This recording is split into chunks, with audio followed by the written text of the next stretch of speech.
How to install a pre-filter. In gs1000, the pre-filter comes with a blue basket and the filter itself. Begin by opening the locks, removing the lid, and taking out the basket. Inside the basket, you'll find a 90-degree angle bar, support bar, and 6 screws. To install the pre-filter, attach the 90 degrees angle bar onto the unit. Locate the 1.5 to 1.25 reducer. Insert it into the 1.25 inlet. Next, take the support bar and insert the screws. On the grease shield unit, there are 3 pre-drilled holes. Ensure the screws are aligned with these holes and tighten all the nuts securely.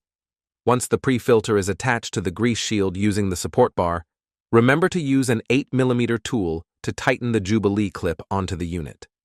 Be careful not to over-tighten or leave it too loose. After tightening the clip, ensure that the basket is properly seated with the inlet holes aligned. Once this is done, the unit will be fully connected. Finally, make sure that the sink is connected to the pre-filter through the designated hole.